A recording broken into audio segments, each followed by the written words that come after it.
আসসালামু আলাইকুম। কচুতে ভিটামিন এবং প্রচুর পরিমাণে লৌহ থাকে। যে সমস্ত কচু দাঁড়ানো পানিতে চাষ করা হয় তাকে পানি কচু বলে। আমাদের দেশে কচু এবং মজাদার সবজি। আমাদের দেশে বিভিন্ন ধরনের কচু রয়েছে, যেমন নারিকেল কচু, বাঁশ কচু। পলি মাটিতে, দোআঁশ মাটি এবং এঁটেল মাটিতে কচু চাষ করা হয়।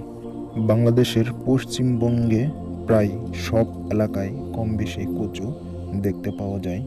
রাস্তার পাশে, বাড়ির আনাচে কানাচে, বিভিন্ন পতিত জমিতে অবহেলিতভাবে বেড়ে ওঠে এই কচু গাছ। ঢাকা শহরে এই কচু গাছগুলো কিনে খেতে হয়, কিন্তু আমাদের গ্রাম অঞ্চলে এসব গাছ কিনে খেতে হয় না। এখানে যে কোনো জায়গায় এই কচু গাছগুলি পাওয়া যায়। আর এই কচু শাকে রয়েছে প্রচুর পরিমাণে ভিটামিন, যেটি আপনারা গুগলে সার্চ করলে দেখতে পারবেন। তো বন্ধুরা, পুরো ভিডিওটি দেখতে থাকুন, তো অনেক কিছুই দেখতে পারবেন। তো এরপর আরও অনেক জাতের কচু রয়েছে, সেগুলো আমি আপনাদেরকে ধীরে ধীরে দেখাতে থাকবো।